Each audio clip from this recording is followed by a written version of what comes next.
It's time for another edition of the DDT Show, covering everything you need to know in the world of sports. Here are your hosts, David Coyer, Dayne McElwee, and Trevor Davis. You think you know me?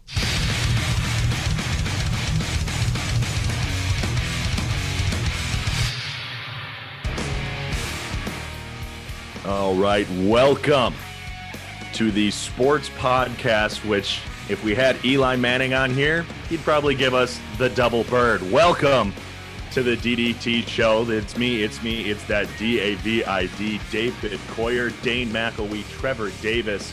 We are back.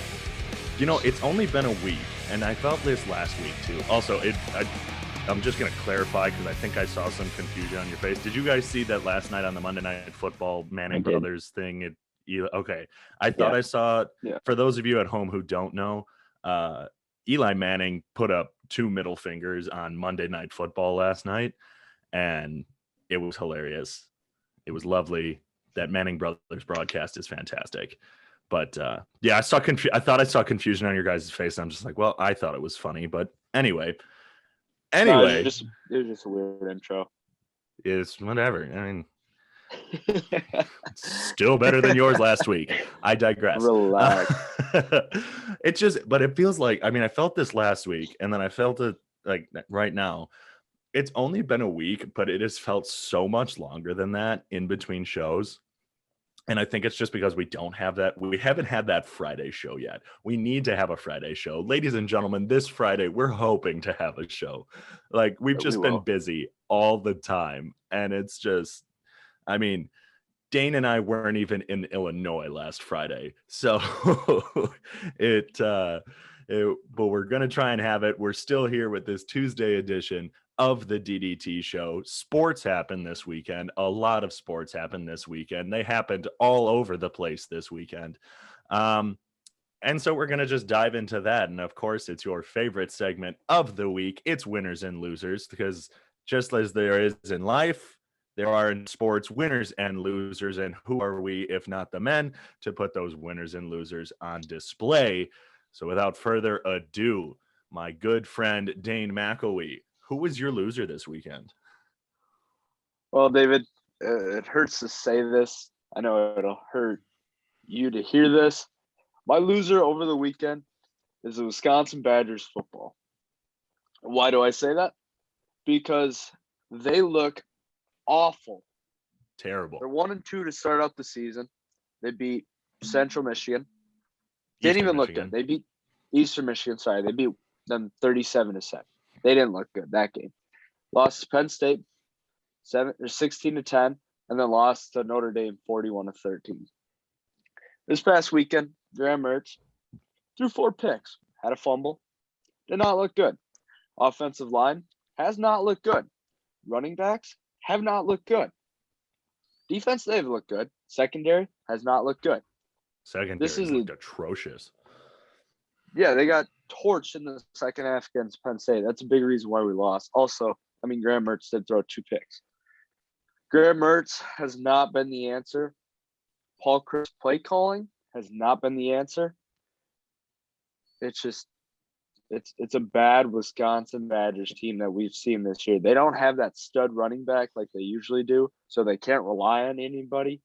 They try to rely on Graham Mertz, but then he just gets destroyed after 2 seconds because our offensive line somehow cannot block, and the Badgers just look terrible, and they're going in to play Michigan this week on another opening noon kickoff. So I'm excited. I didn't get to catch all of the game this weekend. I got to catch, I think, a decent amount of the first half. There was I was preoccupied with something for most of the day on Saturday. But I got to watch it, and the defense in the first half looked, I mean, good. But when you have your defense out on the field, obviously, all the time, bad things are going to start happening because, well, a defense gets tired, especially if they're out there all the time. And after the Penn State game, I was just like, okay, I give Graham Mertz one more week. Because it's just like last season, it ain't it, Chief. And I think it was, and I blamed it on COVID. I blamed it 100% on COVID. I'm just like, it's his first year in a full starting role. I'm blaming this on COVID. It's not a normal year. He'll get into the swing of things next year. Penn State, he did not look like he was in the swing of things. In fact, he looked even worse. Eastern Michigan came back a little bit. Like, it's again, it's a guarantee game. You're supposed to do amazing, and yet they still struggled a little bit. I'm kind of over it. I'm not gonna lie. I'm a little over it because he was this top-notch recruit. It's one of the highest rated quarterback recruits that Wisconsin has ever gotten, and it's just like, oh my gosh, running back university is about to have a quarterback. We're about to be unstoppable because Wisconsin defense. It's what's always consistent. Like, I can't remember the last time Wisconsin has actually had like a god awful defense, because they don't, especially not under Jim Leonard. But Graham Mertz ain't it, Chief. He was a stud in high school. He was a stud in that All-America high school game where he set the touchdown record. And then he got to college, and it's too much for him. And it's really showing that. And we're going to talk about quarterback struggles a little bit more later in the show on a different level, but I think just jumping from high school to college, especially in a competitive scene of Big Ten football, I think it was just too much for him.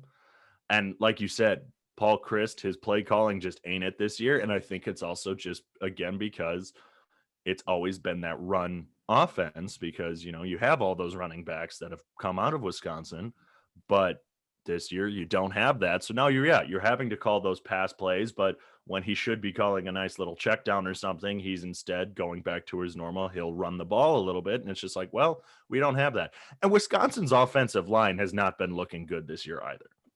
I'm a big fan, for those people who know me, I'm a big fan of defensive linemen and offensive linemen, because that's what I was. And I love watching a good, just two big guys just pound at each other. But Wisconsin's offensive line just ain't there. Like, I don't necessarily know what the solution is to this season, but at this point, 2 losses, Wisconsin's just looking to try and bounce back and potentially just make the Big Ten championship so they can get a better bowl game, because they're not making the playoff. There's no way they're making the playoff. Trevor, you got anything to add on this? I'm not the biggest Wisconsin football fan. In fact, I'm not a Wisconsin football fan. Hate those guys. But yeah, Graham Mertz is just bad. Like, he's just bad. Like, like you said, they don't have that big running back that they usually have that they can rely on. And it hurts them a lot.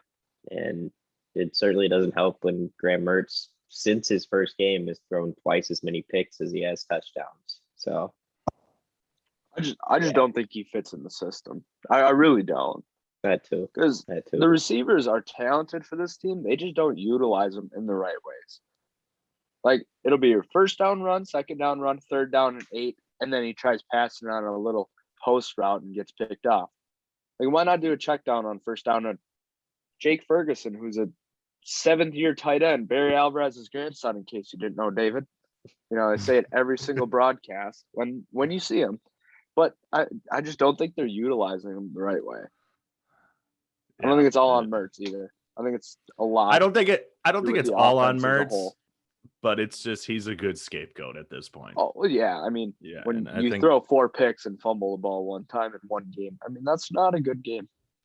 Yeah.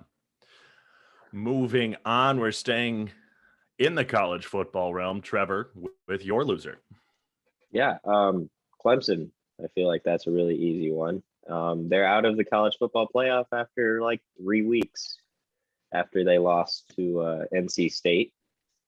They continue to just look bad. Like, their offense is not good. They put up like 20, I think it was only like 21 points, which like not awful, but certainly not what we're used to seeing Clemson put up.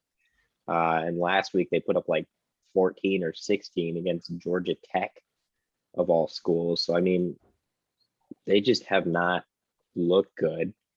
And I guess the drop off from Trevor Lawrence has been really, really big because DJ just has not gotten it done. The entire offense hasn't gotten it done. And it's kind of been really surprising to me. Like, I knew that obviously they lost ETN and they lost Lawrence, but I didn't think it would hurt their offense this much.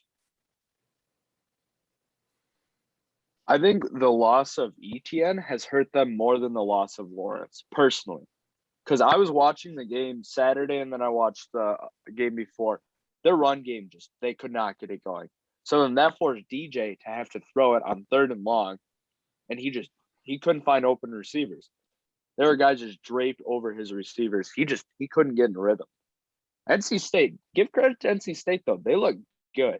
Even though as much as I hate to say it, because they cost me money, they look real good. Oh boy. Oh, but that I feel like you just watch sports for the money now, don't you, Dayne?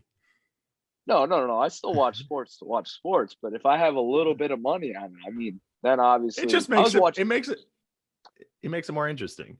I was watching 6 college football games at one time the other day. It was pretty great. My mom just looked at me in disgust, shook her head.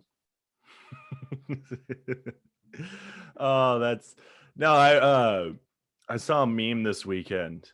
It was like someone like asking a girl, it's just like, oh, how's your relationship going or whatever. She's like, bad. My boyfriend watched 8 hours of college football or 12 hours of college football on Saturday, 12 hours of NFL football on Sunday, and then Monday night football or something like that. It was basically just like it's the fall and guys are just sitting on their couch all weekend just watching stuff. It's a great time of the year. I personally love it. It's a wonderful time of the year. Big fan. It's the most wonderful time of the year. Now that's Christmas. Okay. Anyway, on to my loser. It's early in the morning, folks. Bear with us. My loser, and I have to preface this, and we always seem to be prefacing things, or at least I like to. This has zero bias whatsoever. I could be a non-sports fan and I could have seen this and just been like, wow, that's bad. The Chicago Bears are my loser. And I think Trevor said it's pretty easy to pick Clemson as a loser. It's, I think, a no-brainer to pick the Chicago Bears as my loser this week. Honorable mention, the Arizona Cardinals, who I forgot who the guy who was trying to return the punt was. He muffed a punt because the referee threw a flag at the football and it hit the football. And I thought that was hilarious. That's kind of just like a SportsCenter not top 10 type loser, but the Chicago Bears are my actual loser. The Bears, for lack of a better word, sucked this weekend. 47 total yards of offense. Justin Tucker kicked a field goal that was longer than the amount of total offense that the Chicago Bears had. Like I saw that and I'm just like, that's hilarious. Myles Garrett, 4.5 sacks for the Browns on Justin Fields making his first career start for the Bears. But the Bears lost 26-6 and they looked terrible. There was one net passing yard, just one, by Justin Fields. And in terms of rushing, they had 46 rushing yards for a total of 47 yards to the total. It was like 400 something yards total for the Cleveland Browns. And the Bears just didn't look good at all.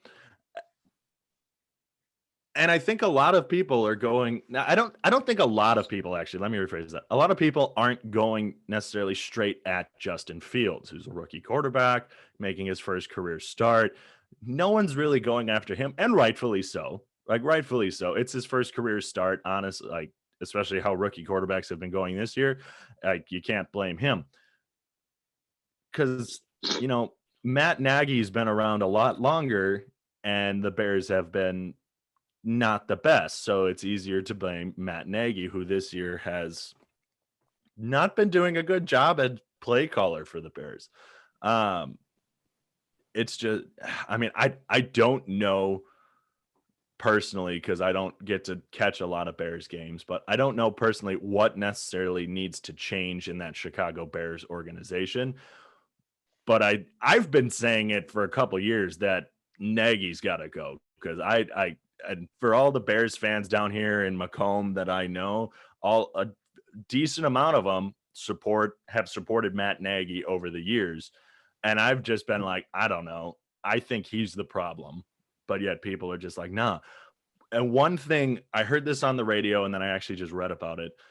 One thing that is just like, is almost like, hey, okay, Nagy really has to go, is when asked about kind of his starting quarterback situation, he's just like, at this point, I don't know who's going to be starting, as if it's the quarterback's fault for the loss.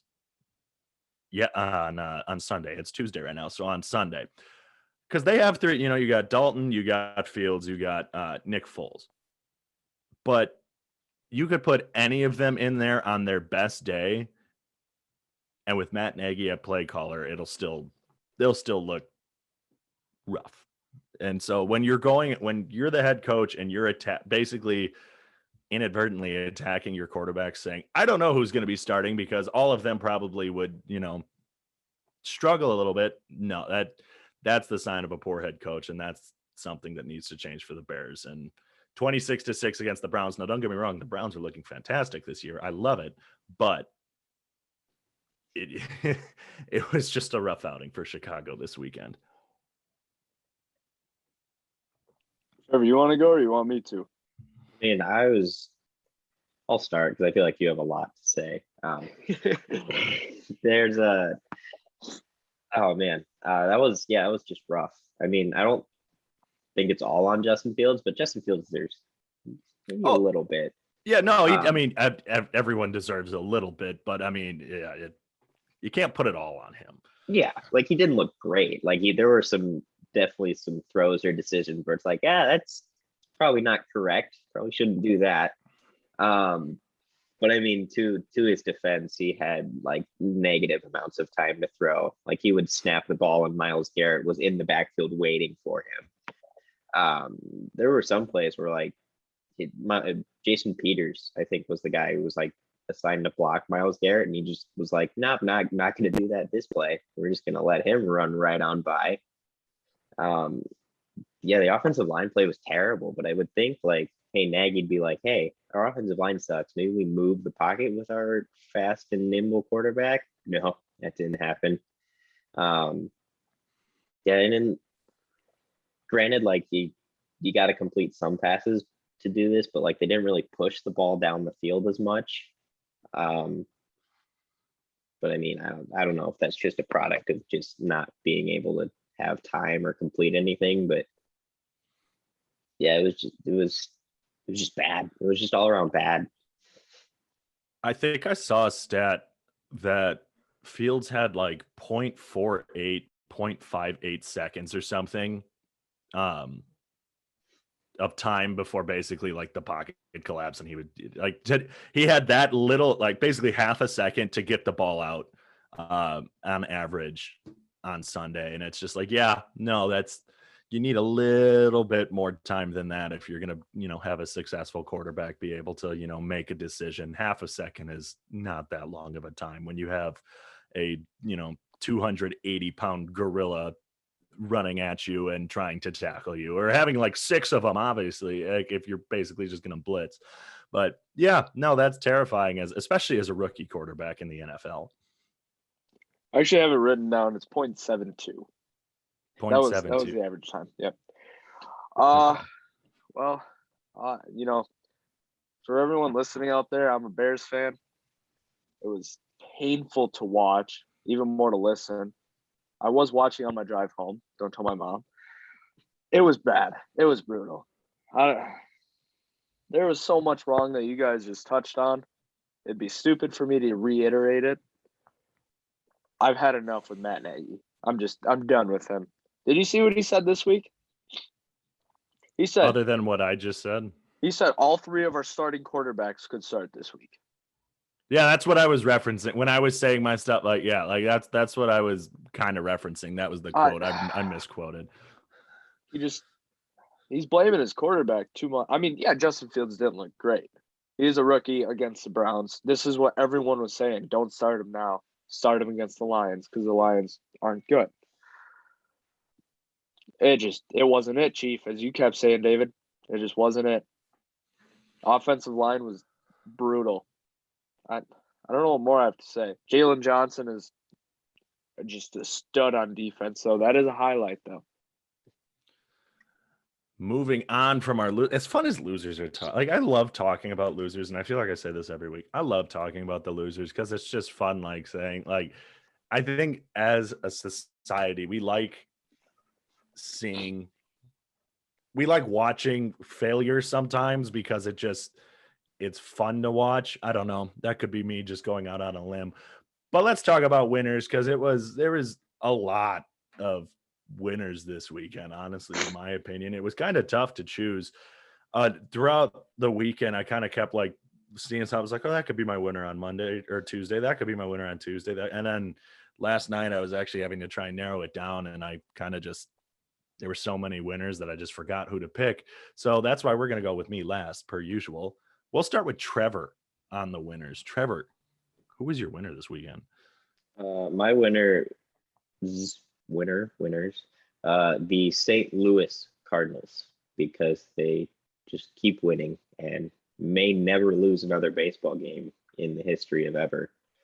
They won their 16th in a row after they beat the Cubs 4-2. It was like I think I remember seeing it was like their 4th or 5th comeback victory during the win streak that they've been on. I know at one point they were like a 500 ball club and just had like a 1% chance to make the playoffs, and then they're like, oh wait, we're gonna be awesome, win 16 in a row, and now they've got like close to an 80% chance to make the playoffs. They're in that second wild card spot behind the Dodgers, which I don't think they'll catch, but who knows? It's the Cardinals. They refuse to lose. They won't catch them. I don't think they can mathematically catch them, but no. I know they cannot. It's a joke. Haha, funny, hilarious. But yeah, the Cardinals. It's got to be the Cardinals because they don't lose. Therefore, they are winners. I don't think there's much more we can really say about that. Like, yeah, they kept winning. They continue to win. The only reason, like the only thing against them and where they could not be winners is that they are not NL Central champions this year. And I'm not saying that as a brag that the Brewers clinched on Sunday, but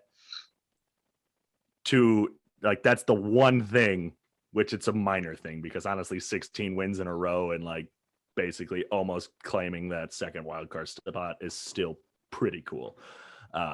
Great winner, Trevor. Great winner. Thanks. We're gonna move on to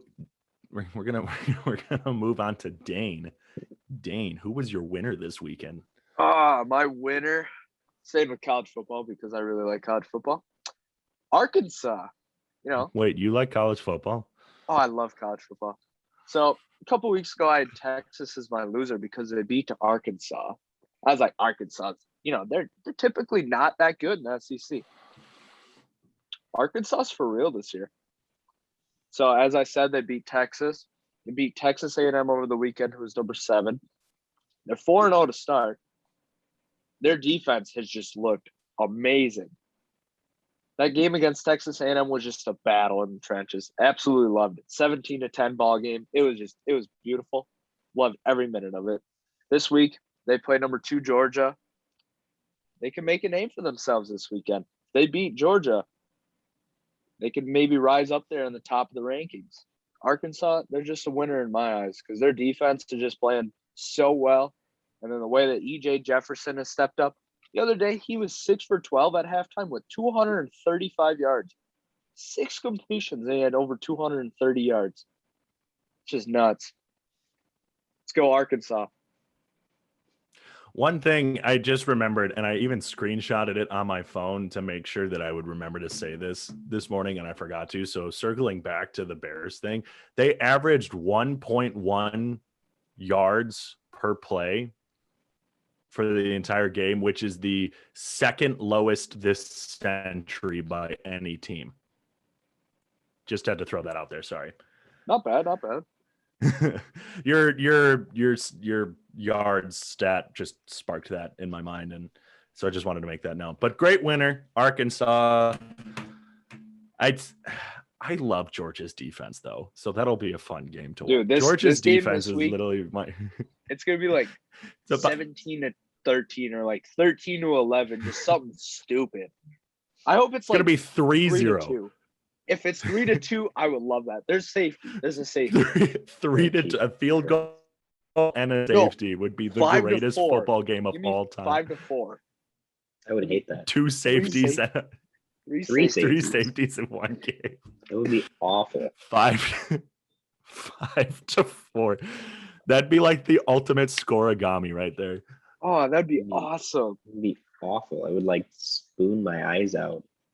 See, Trevor, Trevor's that's great defense. Trevor's idea, like Trevor is an offensive like guy in everything. Like if a baseball game was 17-14, God, yes. You don't like points? Points are sick. 17.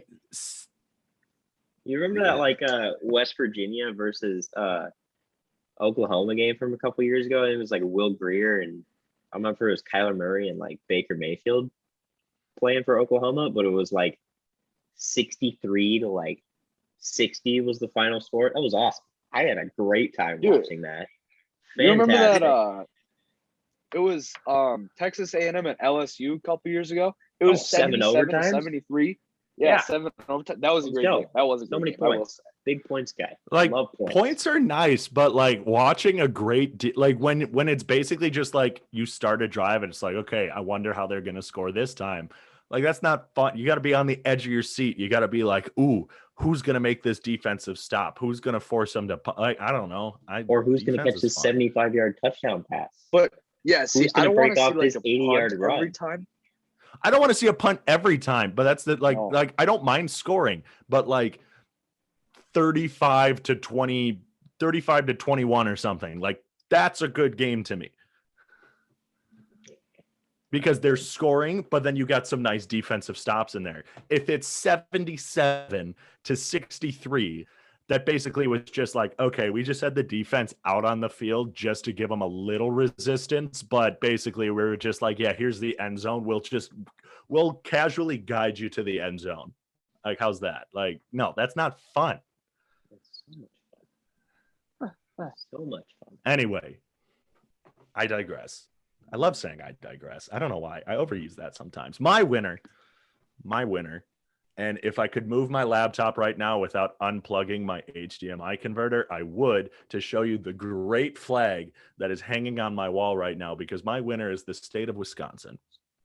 It was a heck of a weekend for the state of Wisconsin.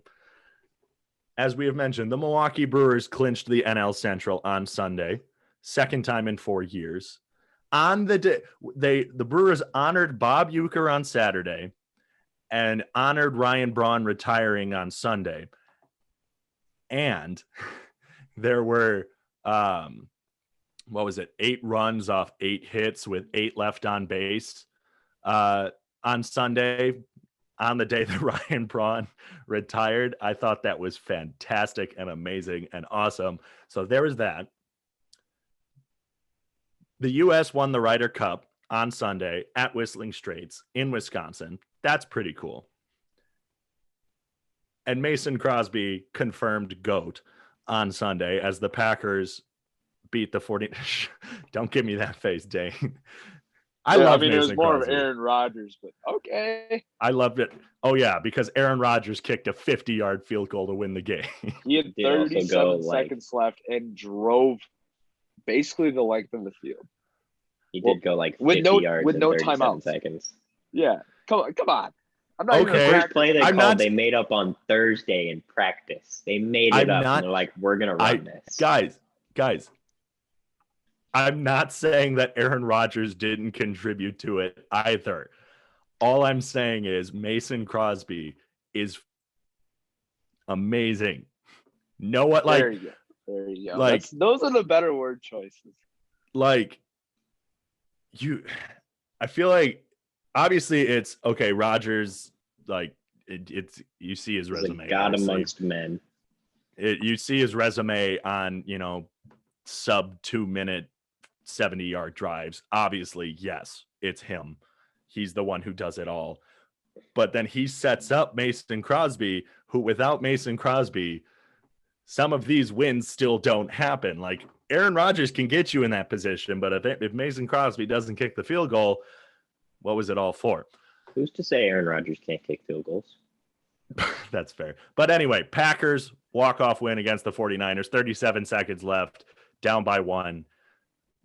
I honestly wasn't even terrified for if I'm being like, the only thing I was terrified about was I'm just like, I just needed Mason Crosby to kick the field goal and make it, because that would have been even more soul crushing if they got into that position and they didn't win on the field goal.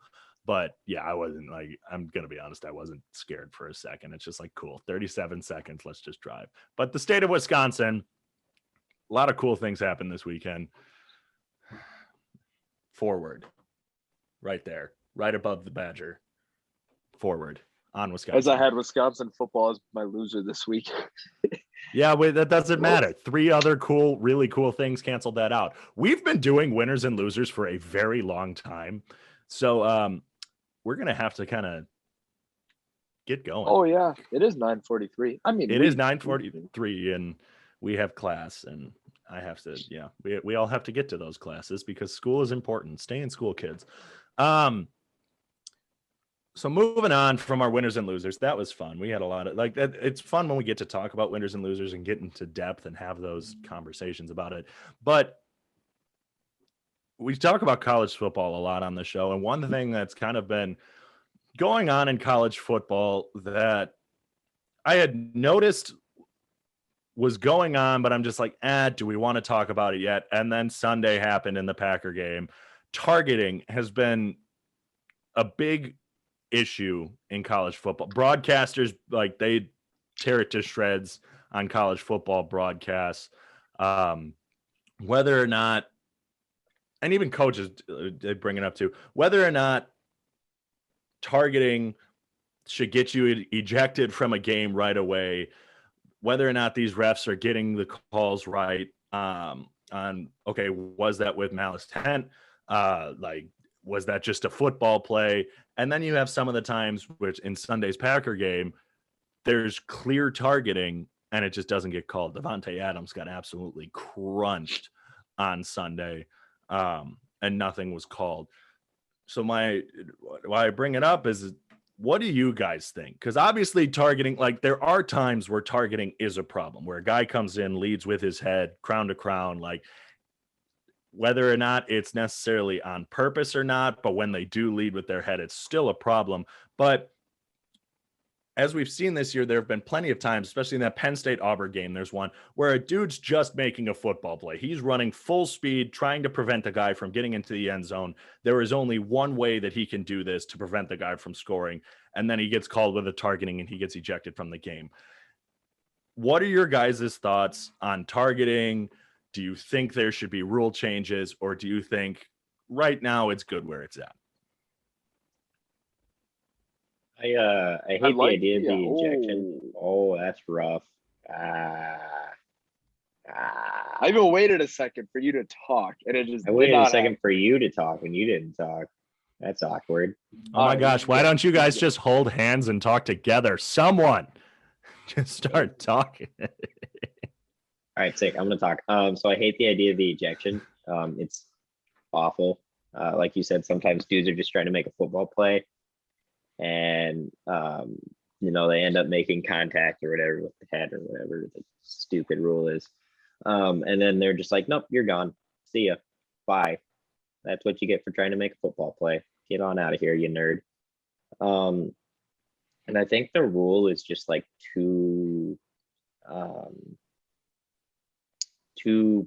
broad, maybe, is kind of what I'm looking for. But I feel like there are times where you're like, no, that's not targeting. Like, there's not malicious intent there. There's no, like, he's not trying to kill the guy, and he just so happens to like hit him really hard in the shoulder, or he's going to make a tackle, and their head, as a result of him putting his shoulder into him, their heads just kind of go boop, and you end up with a targeting call on a guy that's just trying to make a tackle. And I also feel like there's this idea that like when a guy gets hit really hard, then you have to look at it for targeting, or there is targeting. Because I know there were 2 times in the Nebraska game this weekend. I feel like it's just a Nebraska thing. I don't know if this happens in Wisconsin things, but I feel like there's always like once or twice a game, there's somebody who's being reviewed for targeting on Nebraska. Don't know why, but like there were 2 times in the game where a guy got hit really hard, big hit from one of the defensive backs or whatever. And they're like, no, we're going to review this for targeting. And then when you go back and look at it, it's the cleanest hit that I have ever seen. He just hit him really hard. So they're like, ooh, I don't know. We got to look at that. And I don't like it. I'm not a fan of it. I think the idea of a targeting rule works. I think that's a good idea to like, hey, maybe we don't have guys smashing their heads together. But I just think the execution has fallen short. Are you done? Yes, after you. Well, basically just took a lot of what I was going to say. Like, I like the idea of it. I feel like they need to specify, because the rule is too broad. It's leading with the crown, making helmet-to-helmet contact. It's way too broad. It's so hard to just distinguish, oh, that was helmet-to-helmet. Like, that Auburn-Penn State game, what was that guy supposed to do? Just let him score?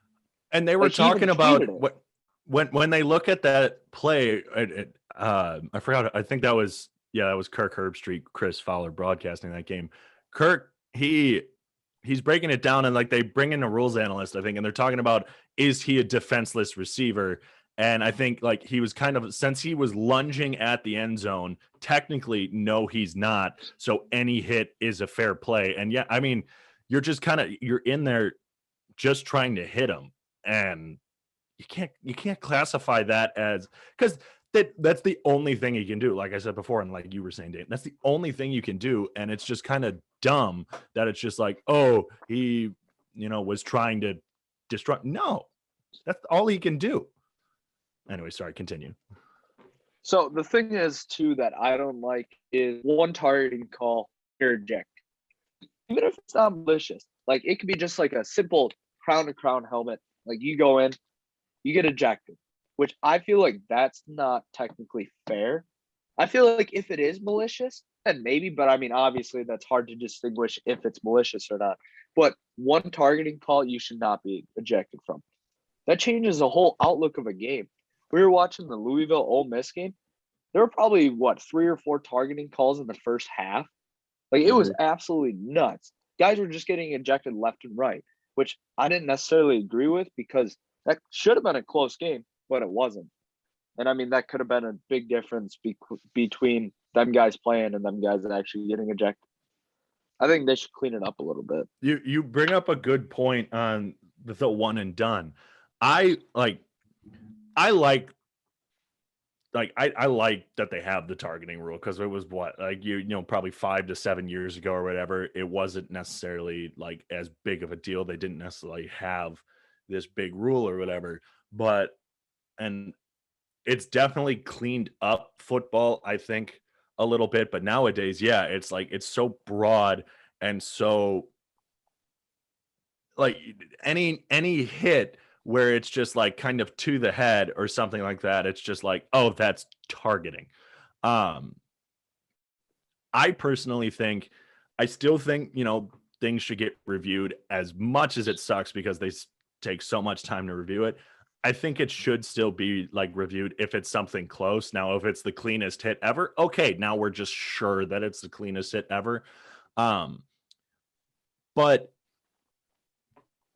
and we talk about, we can't determine whether it's malicious or not. Like, it's hard to determine that. I think that still needs to be added in there as, okay, can we determine if he was intending to try and do this?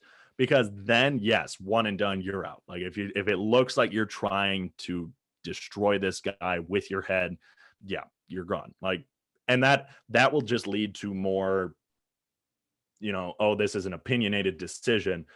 Yeah.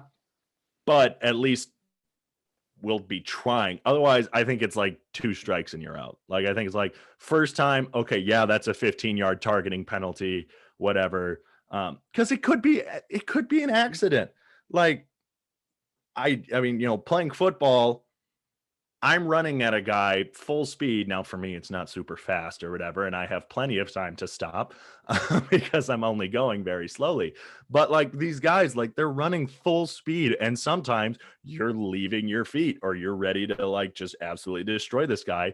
And then he shifts his body a little bit, and you were planning on, driving your shoulder into his chest, and then he turns and oops, your head made contact with this dude's head. Okay. Could that still be a targeting penalty? Okay, 15 yards, like people will still be pissed, but at least don't throw the guy out of the game. Like, because if you've had, especially this year, we've had so many people who it's clearly not targeting, and these refs are just like, that's targeting. He has been disqualified from the game. Well, that's dumb because this kid in no way, shape, or form was trying to do that, and he was making the only play he could. And so I think if they're going to change the rule, which they should, after this year, they need to take a good, hard look at this targeting rule. And it needs to be basically, you need to have some sort of clause in there where it's like determining the intent. And then also, okay, if it didn't seem to be intentional, okay, that's strike one. Because when do we have these situations, which obviously we don't because they just get tossed right away, but when do you, like, there's rarely, I think we've been talking a little bit about how there's a lot of targeting calls in some games recently, but rarely do you have a lot of targeting calls in one game. So if a dude does it once, okay, there's a good chance they're not going to do it a second time. Now, if this dude's a complete jerk, because we're a PG show, he, like, if he's meaning to do it, okay, he'll do it a second time and then he'll get tossed. That's better.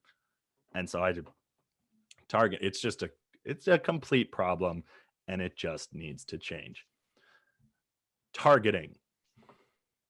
That's what we're done talking about. I don't know. That was a really bad transition. I was trying to figure out how to move on.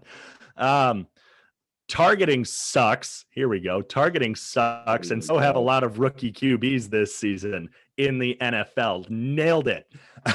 Boy, love to see it. Look at you. I'm just going to take that and go with it. Yeah. So we talked about Justin Fields earlier, obviously. He didn't have a great game, but like neither did really anybody else. None of these QBs have really been playing all that well. We've seen Trevor Lawrence. He's struggled down in Jacksonville. I feel like a part of that I can attribute to Urban Meyer and just the Jags suck. Justin Fields hasn't looked great in his first start. Like, he looked okay during the Bengals game, still wasn't great. But, we saw what happened with the Browns. Zach Wilson, need I say more?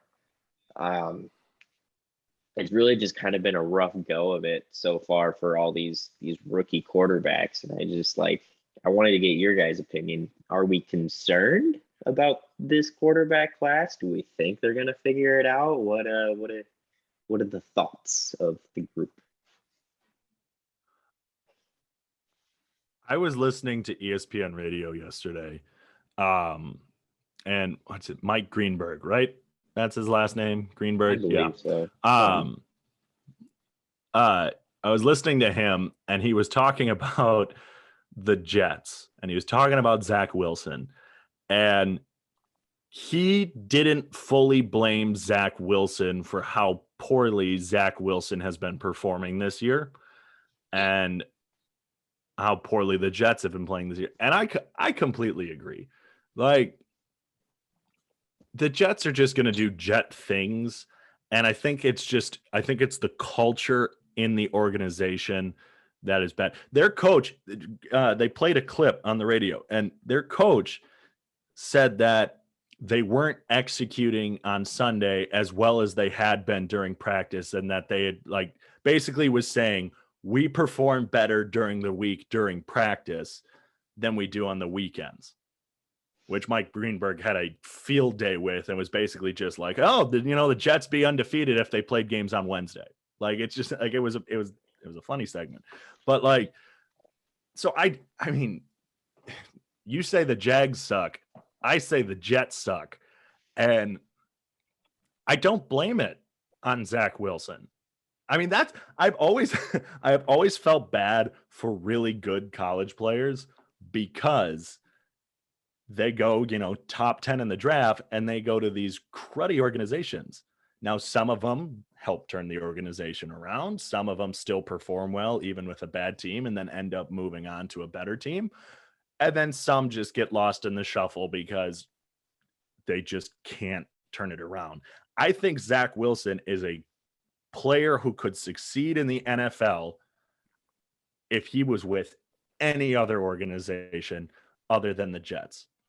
Now, Trevor Lawrence, again, really talented quarterback. We talked about how much he impacted Clemson football and how big of a loss he was for Clemson football earlier in the show.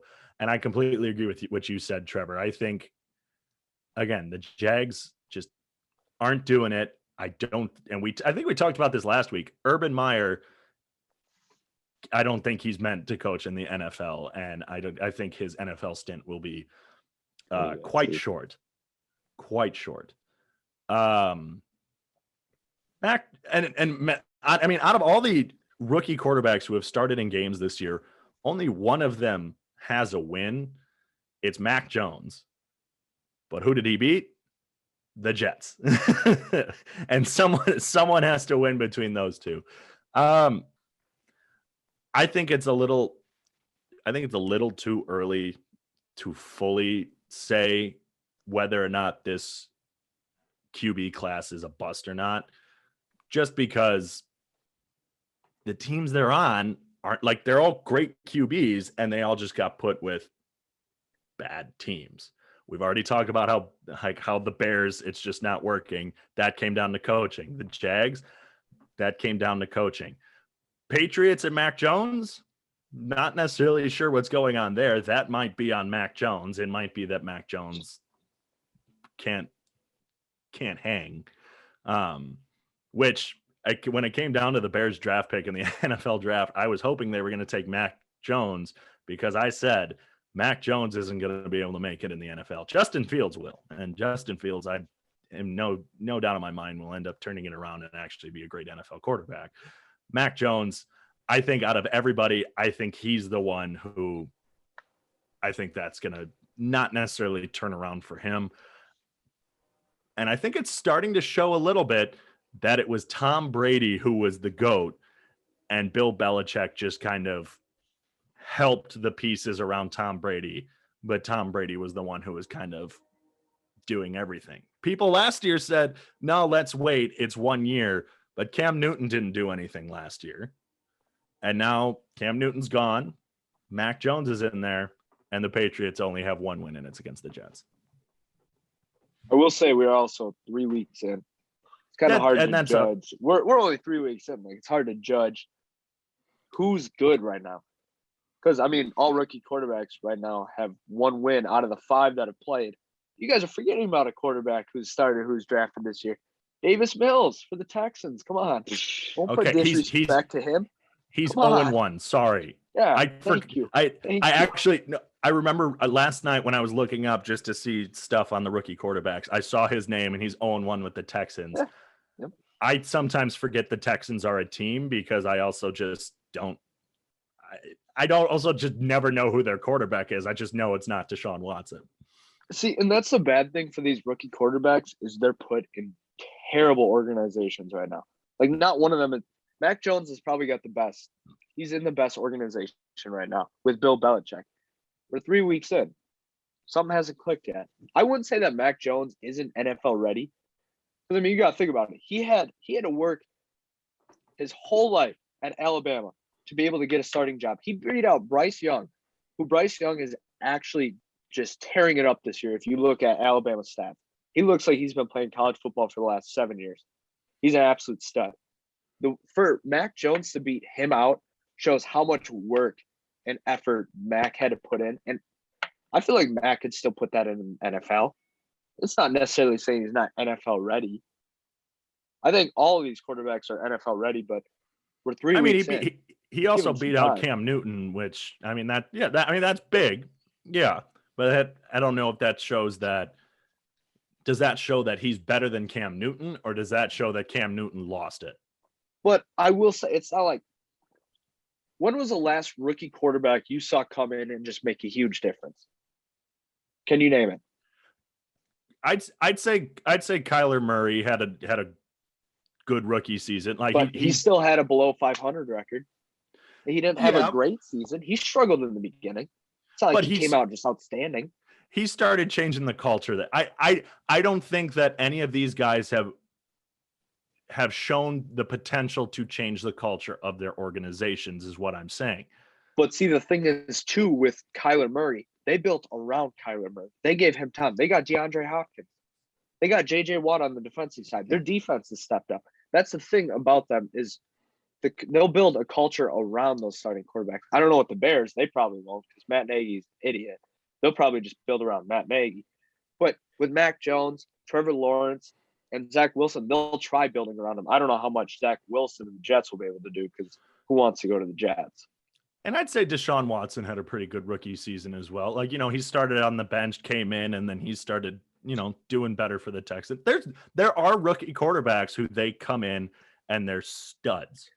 But see, not majority of them don't come in, start week one, and just produce. You rarely see that. And then, but there's also, I feel like the NFL has changed to a point where now rookie quarterbacks get drafted and they're being put in, which I feel like that wasn't always the case. If you kind of go back to the early 2000s and in other eras where they're more of have an Andy Reid mindset where it's you bring a guy in, bench him for a season, let him learn, let him feel the culture, and then you put him in and he goes and wins the MVP and then wins you a Super Bowl. I feel like that is kind of the formula where it works a little bit, where you let them sit a little bit instead of just throwing them right in. I think that's the problem nowadays with some of these organizations is they're trying to draft these stud quarterbacks and just throw them in and expect them to be the gods they were in college football. That's what I loved about, and Andy Reid is the quarterback genius. Like his resume speaks for itself.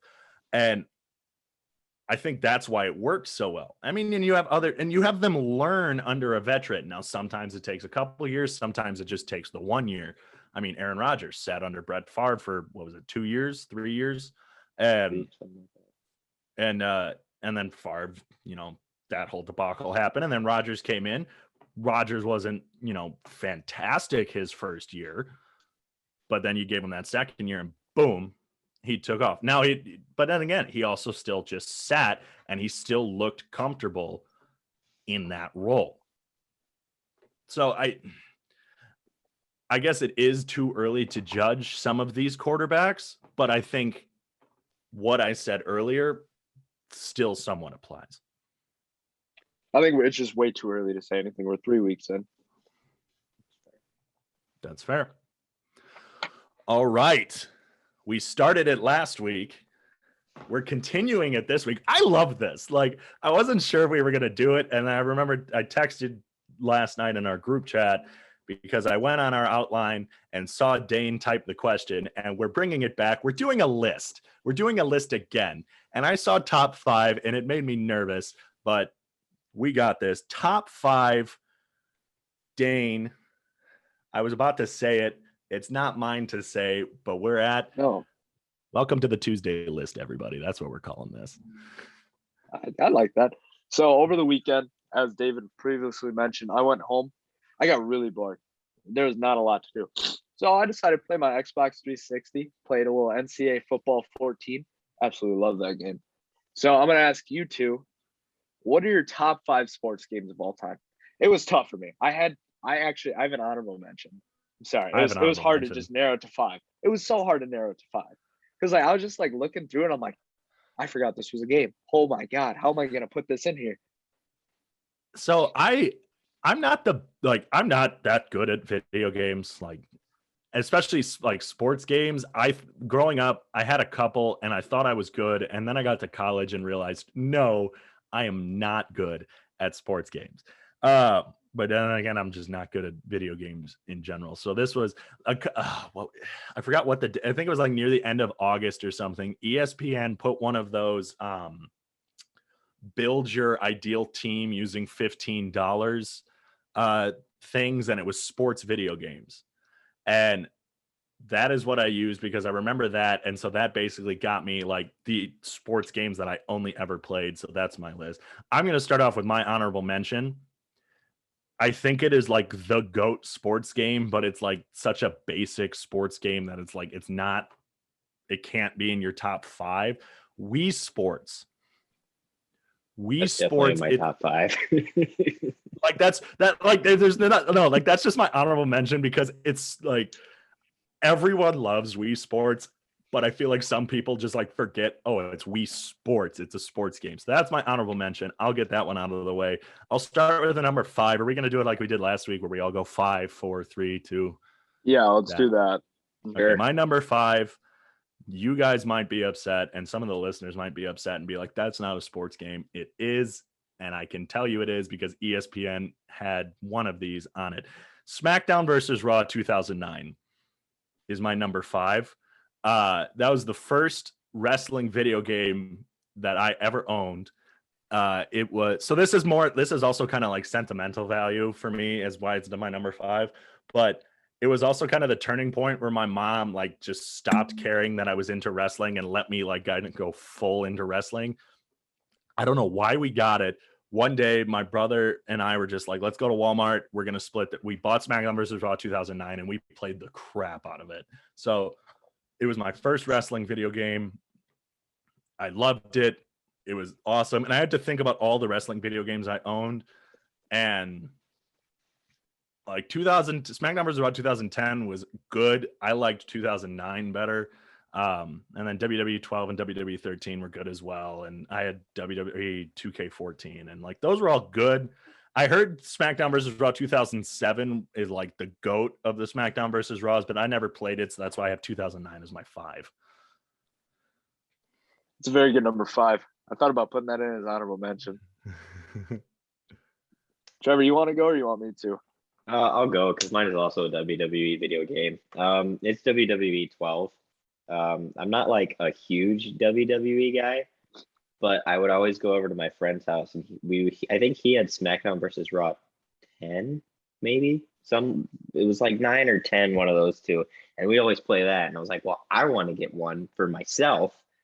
And like I knew about wrestling a little bit, like I knew some of the guys, but I wasn't like big in the storylines or whatever. So I bought WWE 12 and it's fantastic. I would have a great time just going on there with like my creative guy and just like wrestling, beating the crap out of everybody, having just a fantastic time.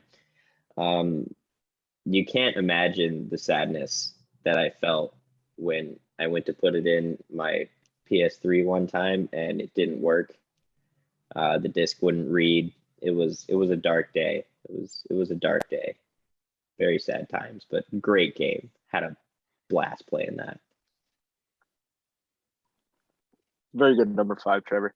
So I'm gonna start with my honorable mention. I got a couple of them. Sorry guys, I play a lot of video games. So NBA 2K17, great 2K. NBA 2K11 with Jordan on the cover. Those two are the GOATs right there. Those two are great because the soundtracks are amazing and the graphics are good. Backyard Baseball on the PC. Grew up playing that game all the time. And then NFL Street on the PlayStation 2. That's my honorable mention. I could have probably done top 5. Yeah, we should have done top 10, honestly. Like, I could have done this. Also, honorable mention, Backyard Football on the PC. Oh, that was in the athletic communications office. I found in my desk. I found a Backyard Football CD-ROM, and I'm just like, this is my childhood on one disc. That's in my top 5 actually. So my number 5 is NCAA basketball for the PS2 or PS3. Absolutely love that game. I love any NCAA basketball game. 08 was good too. Just 10 had better graphics. Loved playing with my boy Jason Bohannon. He's a corner specialist. It was great. Loved it. Love that game. Those were fun number 5s. Number 4, my number 4 and number 3, you guys are going to hate. Or maybe not. I don't know. Number 4 from the GameCube, Mario Power Tennis. Mario Power Tennis. I love that game. I'm pretty good at that game. Like I can actually like play that at higher levels and actually still kind of like win. It's so much fun when you have the special power-ups and like, you know, it's just, and you run the tournaments. We had a tournament with my friends on a GameCube where we actually like would play each other, and pretty sure I won the whole thing, but that was fun. Mario Power Tennis, my number 4. All right. Well, my number 4 is going to be a very recent one. It is MLB The Show 21, the newest iteration of MLB The Show. I love baseball. I think this game is just fantastic. There's so much content they put out. You always have something to do. I think the gameplay is a lot of fun. I love baseball, so that's great. But I can also I'm collecting all my favorite players and doing all this fun stuff. I think it's one of my favorites in terms of just obviously video games, and it's definitely my favorite MLB The Show that I've played. Even though Jacob deGrom is online and he is terrifying, but it's still a great game. I love it. It's a fantastic time. That's my number 4. I think Dayne's frozen. Did Dayne freeze? Are we back? Oh, maybe. Hello? I'm We still heard staring you. at his frozen face. Oh, there he is. Hey. There you are. Oh, there we go. You guys, yeah, having some technical difficulties over here. Sorry, Trevor. I missed the end. What did you say? It's great. Jacob deGrom is terrifying, but it's great. All right. Oh, very good game. That's a good game, actually. So I'm going to stick with baseball. It's not as recent, though. My number 4 is Little League World Series 2009. This game was a major key in my childhood, playing on the Wii. My buddies and I, we'd make our Little League team when we were younger. I'd always be the guy with the power up because, I hit bombs. Just absolutely love this game. Actually, a couple of buddies and I played this a year ago. Stayed up all night for 2 days straight. We stayed up 2 days straight just playing Little League World Series. It was great. Absolutely love this game. I will stick with baseball for my number 3. Ooh. My number 3 is I think there's only 2 of them, but it's the GOAT of Mario baseball games. Mario Super Sluggers it's just that I don't even need to explain why it's amazing. I played it with our friend Will from Waking Up with Will. Go check that out on YouTube and on Spotify. I played it with him a month ago, something like that, and we played best out of 3, and it was so much. We got so into it. It was so much fun. I forgot how fun. I watched this guy, his name's Chiz Plays on YouTube. He plays Mario games and Wii Sports and stuff, but he has Mario Super Sluggers. It is the most entertaining thing to watch. I love Mario Super Sluggers. That's my number 3. Well, my number 3 is Wii Sports, specifically baseball. Because I know me and my brother would play that all the time. And we figured out how you can throw it 95. So we're out there throwing our shoulders out, trying to, throw a 98 mile an hour fastball. And then the guy next to him's narrowly missing the TV by 2 inches, trying to hit this ball into orbit. And then they throw a splitter and you would look at them and yell at them because why do you throw a splitter, you disgusting human being? We had a rule, no splitters. No splitters. It was literally just that. If you throw a splitter, I'm gonna punch you. Yeah, we tried that. It didn't work. It was just oh, it was an accident. It's shut up, you little nerd, before I punt kick you in the face. But yeah, it was a great time. The other sports, boxing was fun too, but I don't think I was a tennis and bowling guy. Of course you were. Of course I was tennis and bowling. Those were my bread and butter. Yeah, You would be a tennis and bowling guy, David. Oh, shut up. What does that mean? So, I don't know. all right. So, move on. My number 3, which I'm sure both of you might actually have this in your top 5, might be a little too low. NCAA football 14. That's way too low. number- That is It's my number 3. way too low. Hey, this is my top 5 personally. Okay. Still wrong. It's still wrong. If it makes you feel better, Dayne, one of your other ones, one of a game you have mentioned already is in my top 2. So World Series Baseball 2009. nope. We'll figure it out. I'll piggyback off of you, Dayne. That's your number 3. NCAA football 14 is my number 2. That's not what I was just referencing. So my number 1 is something that you've mentioned before. But NCAA football 14, dude, I found out from my buddy because I would play it at his house. The read option is broken in that game. I'd play like the what is it, the legacy mode or whatever, basically the franchise mode in that game. And it would basically be number 1 in the Heisman ranks was my quarterback. Number 2 was my running back because it's just have the top 2 rushers in the entire college football landscape. NCAA 14 football 14 is such a great game. It's amazing. It's better than any Madden ever. It's facts. Any Madden ever. I'm sorry I kind of stole your thunder on the number 2 there, or on your number 3. No, it's okay. Piggybacking. Okay, Trevor, you're number 2 because I just said mine. Mario Super Sluggers. Ooh, that's not. Love that See, game. I just couldn't put it that far up. Like I love it. It was kind of difficult. My top 3, my 4 and 5 with Power Tennis and SmackDown versus Raw, those were the easy ones to kind of put down there. It was my top 3 getting it in an order that I'm just like, I don't know.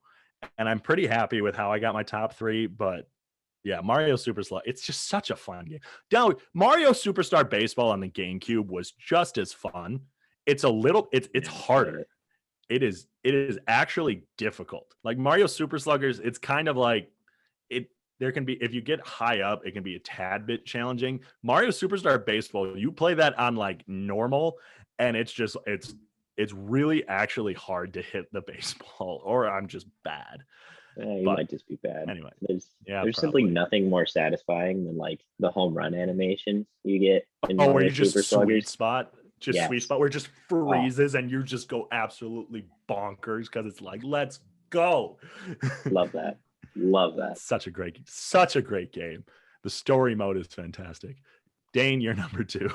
So my number 2, which you guys don't even have this in your list, which I'm kind of surprised about. Great soundtrack, really, really put emo rock Dayne on a line. Tony Hawk Pro Skater 2. You said soundtrack and emo. I'm just like, he's about to say Tony Hawk. Was amazing. I never played it. Also never played it. I didn't have it. I didn't start hearing about Tony Hawk until my later years. Like probably high school. Fantastic game. High school-ish is when I kind of think middle school or high school is when I kind of started hearing about it. And obviously it's just known that it has like the greatest video game soundtrack of all time. They just have the remasters come out yet? Yeah, I haven't played it. I don't. No. I remember they were coming out. I wasn't sure if they had come out already, but no, that's a really good choice. If I had played it, it probably would be up there for me. But it most definitely would, because the game is just fantastic. It's amazing. You can never get bored of it. Speaking of fantastic games, I think you said on the PS2, which is the first time I played it, was on a PS2, but then I got more into it when I would go over to my buddy's house and play it on GameCube. I never owned a GameCube, so whenever I got to go to a friend's house who had a GameCube, it was the best night of my life. NFL Street is my number 1. NFL Street is my number 1. Amazing. It's just so much fun because it's just overly big guys from the late 90s and early 2000s destroying each other. And when you get a game breaker and I I wouldn't always play with the Packers, but when you play with the Raiders or something and you get Howie Long, or you're playing with the Giants and you got a shaking Michael Strahan and he just goes and absolutely murders a quarterback, it's it's the greatest thing ever. And I remember the first time I played it, it was in a buddy's basement on the PlayStation. And I remember I was so bad because they had all played it.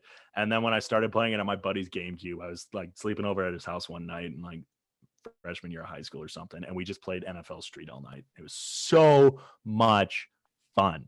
That's my number one. The game's amazing. I think we might all have football as number one. Yeah, I feel like Dayne definitely knows what my number one is. David, I'm pretty sure you have a pretty decent idea, but it's NCAA 14. Yeah. No, the fact that it wasn't in your other four, and then you gave Dayne crap for it being his number three, it's just like, yeah, no, I knew it was your number one. Yeah, I think that game might have the most hours I've put into any video game ever, period. Skyrim might be competing with it, but I think NCAA 14 might have more hours into it that I've played. It's just fantastic. I love the offense. The read option is great. The triple option is great. Broken. I have like 17 different playbooks I've made. I've made this like little like spread. It's like a spread option type of playbook thing. I don't know what kind of offense it is, but it works. It's great. It's awesome. I've got like 17 different dynasties with like all these other schools, and it's like, oh, I want to make UTSA win a national championship. It's like, I just won a national championship with UTSA. It's such a great game. It's so fantastic. I love it.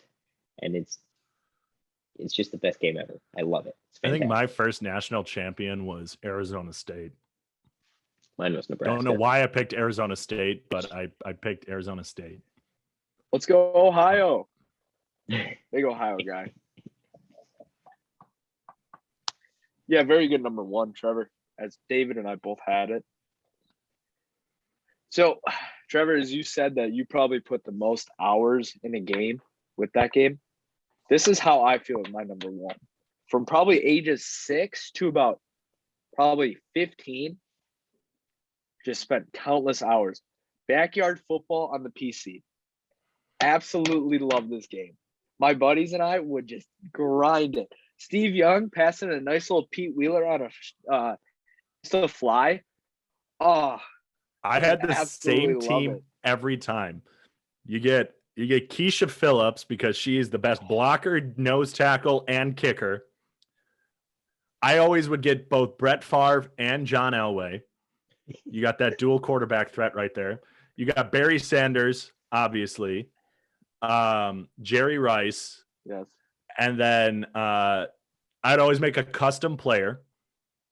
And then obviously the GOAT. The GOAT in any sports game ever. Best stats. Literally, his nickname is the secret weapon. The GOAT, Pablo Sanchez. Yeah, if you don't have Pablo Sanchez on your team, you're just playing backyard sports wrong. He was definitely on the squad. But that was always my team. That was always my team. I was a big Steve Young guy at quarterback because he was mobile. He could actually run. It was great. I absolutely loved it. Pete Wheeler, Brett Favre actually on the outsides though. Oh, Brett Favre would actually piss me off at like he would.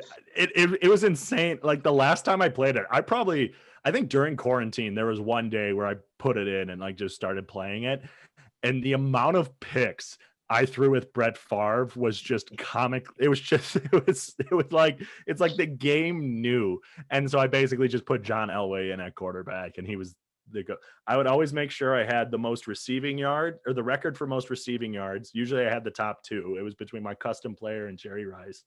Most passing yards, it would always be John Elway. Brett Favre would usually be also there in that, because you know how you have the record book and you can look at all that stuff. But then you never punt. You never punted, never went for a field goal. You always went. It would be 4th and 15, and I'd throw a Hail Mary. I froze. Did I freeze or did Dayne freeze? No, Dayne did. Okay. But yeah, backyard football, that's definitely That's an honorable mention for me, but that's great that that's because that is a game that I spent so much time on. The amount of dynasties I would make on that game. That game was my childhood. It was what I'd give to play that game again. Just to grind it out like I did. Well, that is coming up on the time that we have on this. I think this will be the longest episode. I always forget to check when we start, so then I have good time. Our first 2 episodes, coincidentally, were both 1 hour and 11 minutes. Sick. Both of them. Look at us. This one is probably a bit longer, but we're also coming on the point where I usually leave to go to class. So we got to hurry this one up. But it's been an absolute, this was a good one, for being in the morning. And it seemed like we were all going to be, or at least I was going to be tired. Trevor seemed tired when we first got on the Zoom call. Dayne, you've been up since like 5 a.m. I'm still on Eastern time. I woke up at 7:30 and could not fall back asleep. Because I just got back from the East Coast because I had a very lovely weekend. I never really said what I did, but I was at my sister's wedding and it was awesome. And I had a great Congratulations. time. Thanks, buddy. No, that was a lovely Saturday. Great Saturday event. But yeah, this has been the DDT Show. Thank you to Tommy Cook, as always, for our opening theme song. It's fantastic. Metalingus by Alter Bridge. And Tommy Cook's lovely voice. Make sure you give him a follow on Twitter and stuff. Make sure you give us a follow on Twitter at the DDT Show on Twitter. Give us a follow. I'm at David Coyer. That's Dayne. What's your? I think it's just handle? at Dayne McAwee, honestly. And then Trevor's T_Davis_ the ace, something weird. It's all in the bio. If you want to give us individual bios or individual follows, it's in the bio of at the DDT Show. The link for wherever you can find this is in that bio as well. We are on Spotify, Google Podcasts, YouTube, Anchor. Anchor has basically all of our links. I got to put that in our link in our bio. But hopefully soon Apple Podcasts. But give us a like, a share, subscribe, everything, all that jazz, so you can stay up to date. We will hopefully have a Friday episode this week. We should, schedule's hoping, unless something changes by the end of the week. Dayne just hit his mic. I didn't hear anything, so hopefully you at home didn't hear anything. But thank you for giving us a listen. We'll see you on Friday. Have a great day. For Dayne McAwee, Trevor Davis, I'm David Coyer. We'll see you next time on the DDT Show. Bye, everybody. Bye.